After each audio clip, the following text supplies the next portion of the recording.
Welcome to this video. Last Friday, Beyond Meat closed at $1.66 and the earnings are coming soon. Still, with a relative high short interest, a positive sentiment because it's a meme stock, I'm expecting big moves. In this video, we're going to answer the question what the probability is that we're going to beat the earnings and whether this stock is going to gap up. So buckle up and let's dive in right now. Last Friday, Beyond Meat closed with a bullish pin bar, and the earnings are coming soon here on 4th November. And the estimated earnings are negative, minus 0.397, and the estimated revenue is around 17 million. If the reported earnings are going to be higher than the estimates, that often leads to a massive gap up, which is great. I think that the reported earnings in a few days can be very positive, and I'll show you why. So one of the reasons that Beyond Meat surged over 1,000% more than a week ago is because of the Walmart deal. In a press release, Beyond Meat said that Walmart was increasing the availability of select products at more than 2,000 stores nationwide. And here you can see that it's now listed on Walmart, even on their websites, and they sell all their products now here. And it can reach many more customers, which can increase the sales, the revenue, and the earnings. A few weeks ago, Beyond Meat did a debt swap announcement. And the debt swap allowed Beyond Meat to avoid bankruptcy by exchanging much of its debt for new shares of the company. Although this move prevented insolvency, it resulted in significant dilution, meaning existing shareholders now own a smaller part of the company. Dilution basically means that the shares become less valuable because they're printing shares out of nothing, essentially. And this can lead to lower prices. However, this extra money is very helpful for an almost bankrupt business. And because they solved their debt issue through this technique, they have now more cash left for their business. And this can lead to higher earnings per share. So we're now looking at the past quarter income statements, the net income. And we can see that quarter 4 2023, that's like a long time ago, it was minus 155 million. And we can see that overall it becomes lower and lower and closer to zero. And if we look at the last two quarters, quarter 1 25, it's minus 52. Here's minus 21 million. And if we follow this path, I would think around minus 20 million. I think it's very likely to hit minus 20 million also because of the positive news. They've kind of fixed their debt, so their balance sheet is better, probably higher earnings per share. They did the Walmart deal. It also become super popular. We have mass psychology behind us. That also is pretty good for the stock price. The collective hype behind a stock can also push prices higher. And with that, and with this trend that we are seeing here, I think we can at least get minus 20 million for this quarter. So the estimated earnings are minus 0.397. But what does that mean actually? So what exactly is earnings per share? Earnings per share is essentially how many dollars do they make or lose per share. And here's a formula. Earnings per share is net income divided by the shares outstanding. That's the earnings per share essentially. So if we look at the estimates from TradingView, we can say that the estimates are minus $0.397. So they're losing 40 cents per share, right? And we flip the formula because we want to know the net income, the earnings of the quarter. And that's earnings per share times shares outstanding.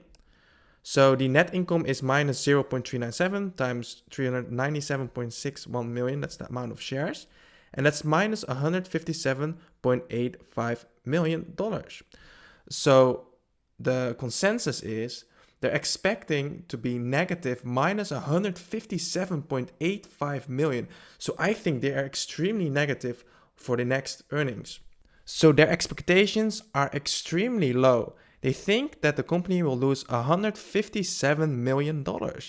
And if we look at the last quarters, it only happened here, quarter 4 2023, it was minus 155 million. That was like the worst quarter. But after that, it's always minus 50, minus 30, minus 26, minus 40, minus 50, minus 30. So let's say minus 30, minus 40, but not minus 157. I think that's unrealistic, especially with all the attention the stock is getting lately. personally also bought a lot of burgers in the supermarket that can also help sales. Now, that's not really significant. But because the stock became so famous and it became a meme stock, and it's on Wall Street bets, it's in the news, stock tweets, everywhere on X, that is basically free marketing. Beyond Meat used to spend millions of dollars on celebrities promoting their product, but now they have free advertisement. And that could be reflected in the future earnings. Is a short squeeze coming?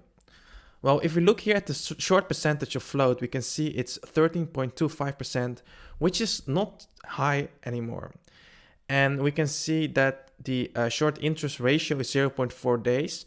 So they have 0.4 days to cover all the shorts. That's a pretty short time. So I don't think there will be a massive short squeeze. I think the big money, the hedge funds, they are not shorting this stock anymore. They're too scared because they're too scared that they will lose money because the price will spike up because of good news or because of hype sentiment. But this can also show that I also don't think that this business is going to go bankrupt because the big money knows that this business has still potential. So bankruptcy, no. Massive short squeeze, also not really. But I'm still bullish. So I still think that the hype and sentiment could push this stock higher after earnings. I think the estimates are a little bit too pessimistic. I think the reported earnings per share are going to be higher than the estimates. That's what I think. And we can also see here that the cash runway is more than 12 months now. So that's pretty good. They have 12 months of burning money before they go bankrupt. And that's a long time to turn around this company. And that's great. Beyond Meat is a meme stock, which gives a high risk, high reward stock. The volatility is insane. You cannot compare Beyond Meat to like a Google, Amazon, or Nvidia. Because this is a high risk, high reward stock, I personally only allocate a small percentage of my portfolio to Beyond Meat. And then it becomes, for my whole portfolio, a small risk because I only allocate 2%, for example. I can only lose 2%, but the upside is still infinite. Of course, less than if you go all in, but you limit the downside. And now it becomes a low risk, high reward. If Beyond Meat go well, this can be maybe like 50% of my portfolio. And then it has increased my portfolio insane. But if it goes to zero, I don't think it's going to happen, but let's say it does, then I lose 2% of my portfolio. Easy to come back. You're back in the game instantly. Like just by volatility already, you can make your 2% back easily. You do not want your portfolio to go down by 80% or something because it's super hard to recover from. That's also Warren Buffett's lesson. Rule number 1, never lose money. And rule number 2, never forget about rule number 1. It's very hard to recover from losses. So always manage your portfolio well, diversify well. Of course, always do your own due diligence. In conclusion, I believe that the reported earnings are going to be positive. I think that the reported earnings will be higher than the estimates and the revenue as well. And that will often lead to a gap up. In short, I don't believe that it can go below $1. I think that the probability that it will gap up is higher than it will go gap down. Of course, nothing is a guarantee, and that's why I only allocate 2% of my portfolio. If you really enjoyed this kind of videos, feel free to like and subscribe. Also watch my previous videos to learn more about Beyond Meat, and I'll see you in the next video.